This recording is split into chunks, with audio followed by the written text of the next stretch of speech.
Debulhar o trigo, recolher cada bago do trigo,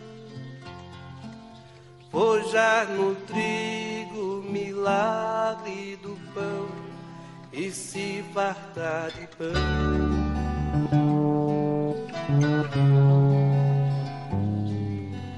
Descer para a cana, recolher a garapa da cana, roubar da cana a doçura do mel, se lambuzar de mel.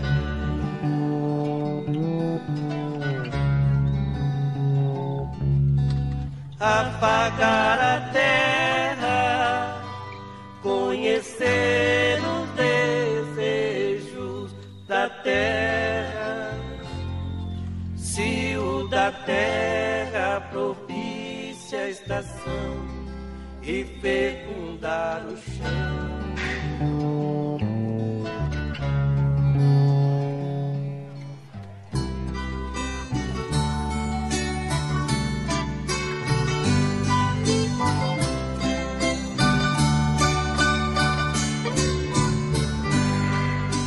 Debulhar o trigo, recolher cada bago do trigo, forjar no trigo o milagre do pão e se fartar de pão.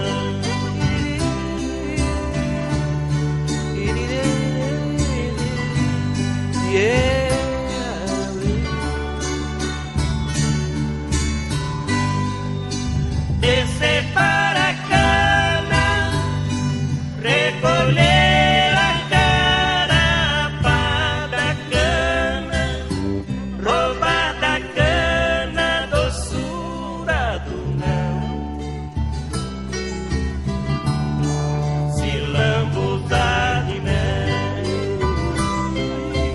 Vamos sair daqui, ó, e vamos juntar com o povo lá. Pro direito! Pela vida! Pro direito!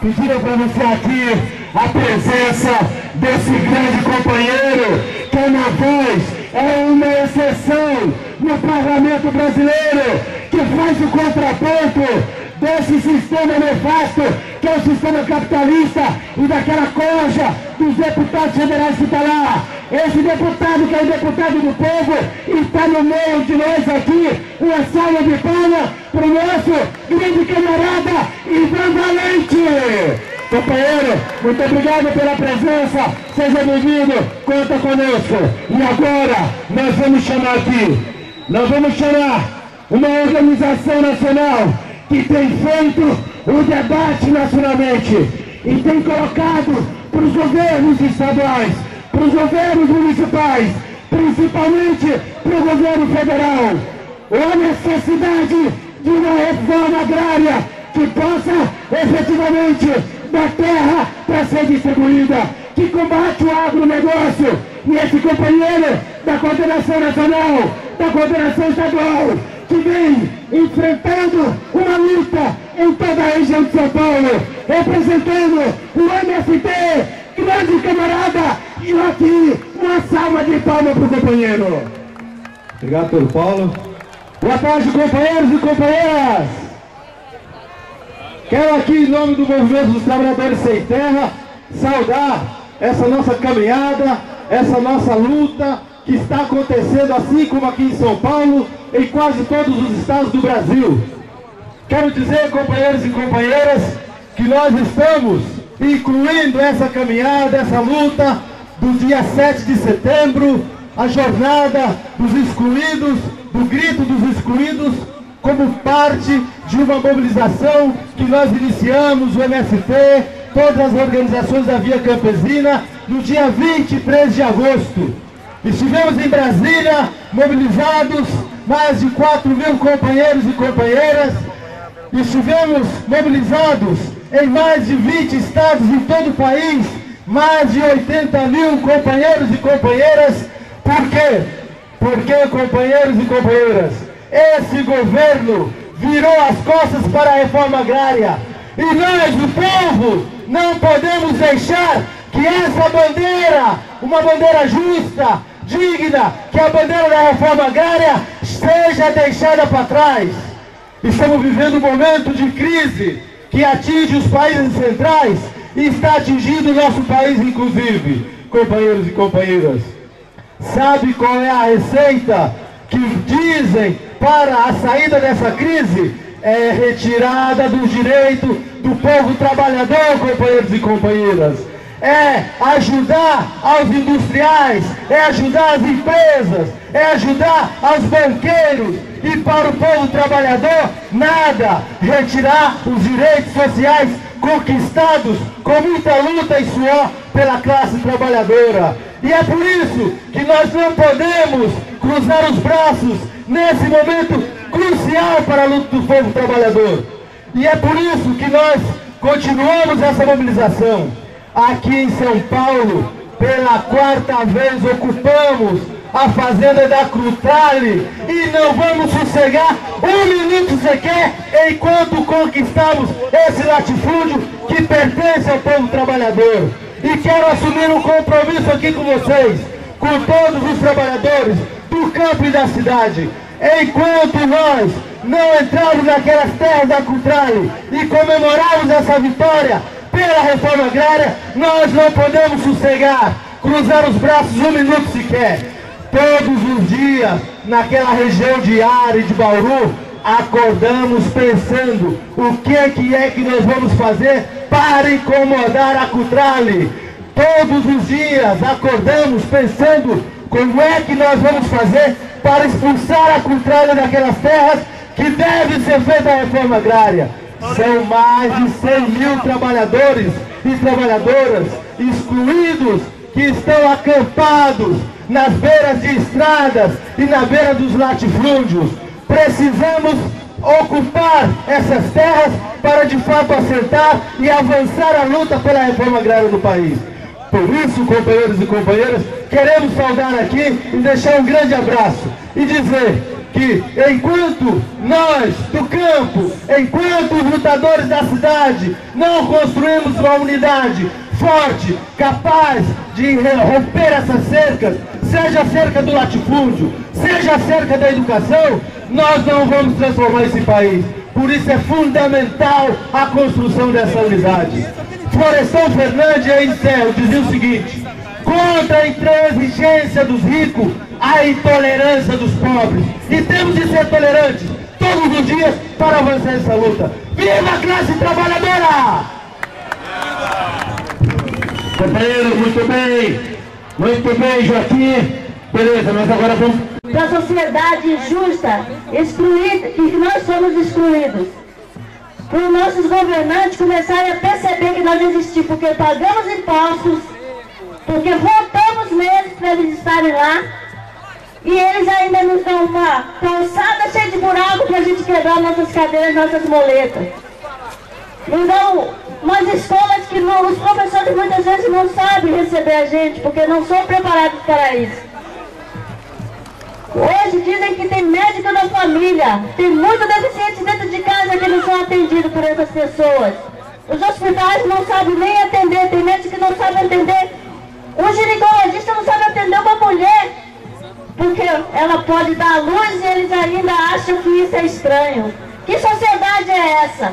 Todas e todas, mais uma vez, e hoje eu quero trazer, a Uniaf traz a seguinte reflexão aqui sobre o papel nosso e o papel do Estado, né? A denúncia desse Estado opressor, assassino, que durante todos esses séculos tem condenado a população brasileira aos espaços de maior precariedade e ao espaço da morte, da violência e da morte. E ao falar do Estado, que traz uma herança escravocrata, racista, preconceituosa, violenta, não dá para não falar dos gestores do Estado. Porque apesar de o Estado ter uma vida em si próprio, ele também depende dos seus agentes dirigentes, daqueles que ditam o caminho, daqueles que orientam a ação desse Estado. E nós vivemos no último período uma experiência nova, em que, pelo menos no aspecto simbólico, nós teríamos uma condução diferenciada daquela que nós tivemos durante toda a história do Brasil. No entanto, o que a gente percebe no dia a dia, e aí é a reflexão sobre as condições objetivas da nossa vida, da vida do povo trabalhador. Como é que está a saúde pública no Brasil? Como é que está a saúde no teu bairro, no teu município, na sua comunidade? Como é que está o posto de saúde na tua comunidade? E eu estendo a pergunta para quem está aqui hoje visitando e passeando pelo Parque da Independência. Você, amigo, amiga, como é que está para marcar um especialista no posto de saúde lá na tua casa? Quanto tempo demora? O atendimento é legal? O prédio está bem cuidado? O médico te dá atenção? E a saúde pública? E a escola pública? Como é que está a escola na nossa comunidade? O prédio está bacana? Tem TV de LCD? O professor está satisfeito, está sendo bem pago? O aluno está satisfeito com a escola, com o modelo escolar? Ele fica vibrando quando vai para a escola, não fica? Querendo ter aquela aula, não é? Não. Saúde um caos, educação um caos. Bom, moradia. Nosso povo continua morando na rua, morando mal quando tem teto, e aqueles programas do governo não chegam ao fundo do poço social, porque tem que ter renda formal, e o povo mais pobre não tem, e desse povo mais pobre a maioria absoluta, 70% é negra. Então a moradia também não atende. Bom, então vamos falar então de segurança pública, da segurança que todos nós temos que ter para sobreviver, para viver bem. Ora, a polícia no Brasil, o braço armado do Estado, assassina e mata, tortura, prende, encarcera todos aqueles que não se enquadram no padrão da obediência. E aí quem vai preso nas carceragens é mais uma vez o nosso povo pobre, na sua maioria negro, e os jovens negros em especial são vítimas fatais desse Estado opressor e racista. E nós temos em São Paulo, viu galera? Em São Paulo, aqui aquela polícia que te rodeia, que é covardemente assassina, e nós percebemos a cada momento, vaza na grande imprensa, uma ação violenta dessa polícia, e a última que nós percebemos foi aquele vídeo em que o policial, depois de ter atirado em 2 jovens, pergunta para um: esse morreu e você não vai morrer? Distribuixa, vagabundo. Essa é a fala do governador de São Paulo. Essa é a frase que o Geraldo Alckmin manda para a juventude pobre e especialmente a juventude negra. Portanto, se a gente vive nessa desgraça, por que não há uma reação em massa do povo brasileiro? Por que é que ao cortar algumas verbas públicas na Inglaterra, por que é que ao ser assassinado um jovem negro na Inglaterra, a juventude negra botou fogo em vários carros, destruíram a capital da Inglaterra? E por que que aqui, vivendo em desgraça absoluta e permanente, nós não reagimos com força? Talvez porque, apesar de a gente viver na pele, tem uma coisa que não está convencendo, que é a nossa mentalidade. E aí, nesse quadro de grande exposição midiática das ideias dos dominantes, da cultura tomada pelos dominantes, da igreja tomada pelos dominantes, da escola sucateada tomada pela ideologia dominante, não cabe para nós espaço para formar mentalidade. E esse é, portanto, na nossa opinião da UNEAF, o grande desafio colocado. Nós temos que voltar para casa, mas não é para descansar e não lutar. É voltar para casa para organizar o vizinho. É voltar para casa para organizar a comunidade. É organizar núcleos de base. É teimar com a formação apesar de tudo ser contra nós. Nós temos que continuar fazer ouvir a nossa voz dissonante, discordante da desgraça que está colocada e todo mundo sente. Todo mundo percebe. Pergunte para qualquer vizinho como é que está a saúde, a educação, a segurança. Eles vão dizer que está mal. O racismo no Brasil, os pretos vão dizer que tem. O salário está baixo, o trabalhador vai dizer que tem. Então o que está faltando? Está faltando organizar e tomar para nós a mentalidade do nosso povo, que nos foi roubado. É claro que não é fácil, claro que também não é novidade. Mas eu penso que nós temos que eleger isso como tarefa fundamental da ação cotidiana dos militantes do Brasil. E para terminar, eu quero pedir, o seguinte, tem uma palavra de ordem, porque precisamos resgatar a identidade de classe, precisamos resgatar a identidade racial, embora vários aqui sejam contra no Brasil inteiro. Resgatar a identidade racial ajuda a resgatar a identidade de classe, logo ajuda na luta de classes, a nosso favor. Então eu queria pedir aqui para que vocês ouvissem o nosso clamor e o nosso resgate de identidade.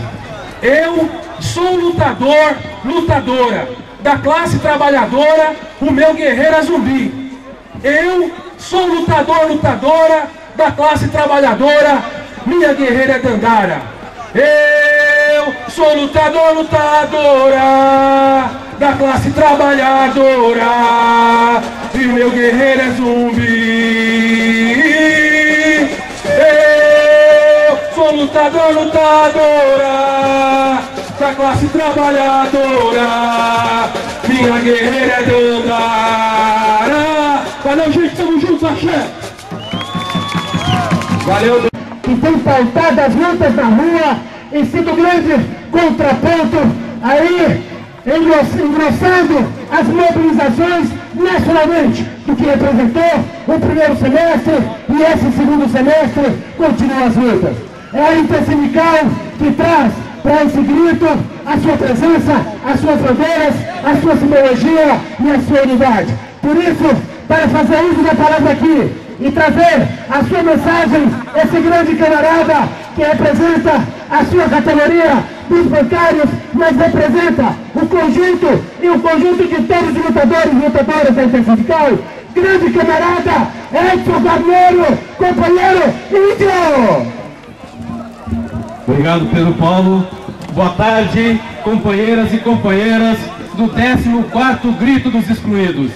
Para nós, queremos trazer aqui um abraço da Coordenação Nacional da Intersindical e de todas as militantes e militantes da Intersindical, aos que marcharam por mais de 5 quilômetros pelas ruas de São Paulo. Esse é o grito em defesa da educação pública. Esse é um grito em defesa da saúde pública. É o grito em defesa do emprego digno. É o grito em defesa das condições de vida. É o grito para que o Brasil seja de fato independente. E não há independência enquanto o Brasil continuar pagando 48% de toda a sua arrecadação para os cofres dessa banqueirada sanguessuga da nação, que levam a títulos de juros, de pagamento e amortização da dívida, todo o esforço e a riqueza produzida pelo povo brasileiro. Para nós, no dia do Grito dos Excluídos, é lembrar que esse país tem que ser dirigido pelos trabalhadores, em benefício dos trabalhadores, que possa combater a corrupção,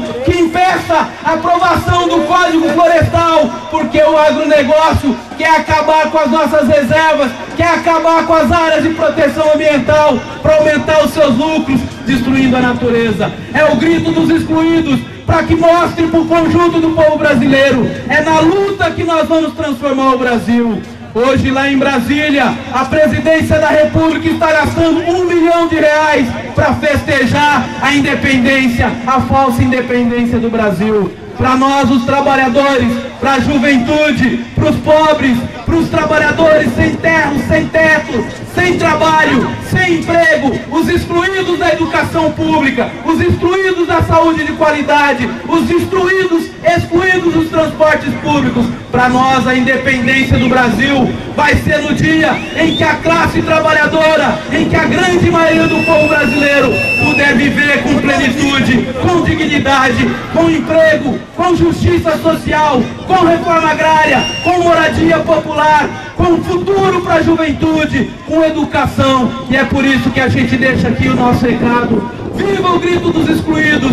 Viva a luta do povo brasileiro! Viva a classe trabalhadora! Viva a juventude! Viva todos que lutam para transformar esse país num bom país para a enorme maioria do povo, com justiça social, com soberania, com dignidade, sem corrupção e com os recursos públicos sendo utilizados para as políticas públicas. Um grande abraço da Intersindical. Grande luta, uma salva de palmas. Vamos voltar para as nossas casas, vamos voltar para as nossas escolas, para os nossos locais de trabalho e organizar os trabalhadores para nós transformarmos esse país em um dia declarar a independência sim do Brasil, a independência para o povo, a independência para a juventude, a independência para os trabalhadores. Um grande abraço, viva a manifestação do povo, estaremos juntos em todas as lutas que o povo brasileiro fizer pela sua independência.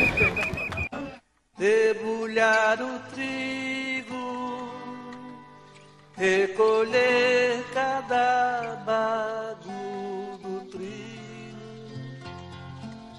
forjar no trigo o milagre do pão e se fartar de pão.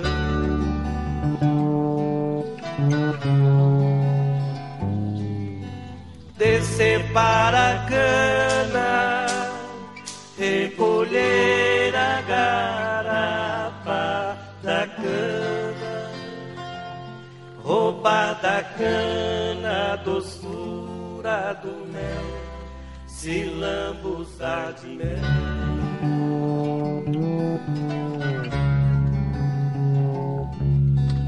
Apagar a terra, conhecer os desejos da terra, se o da terra propicia a estação e fecundar o chão.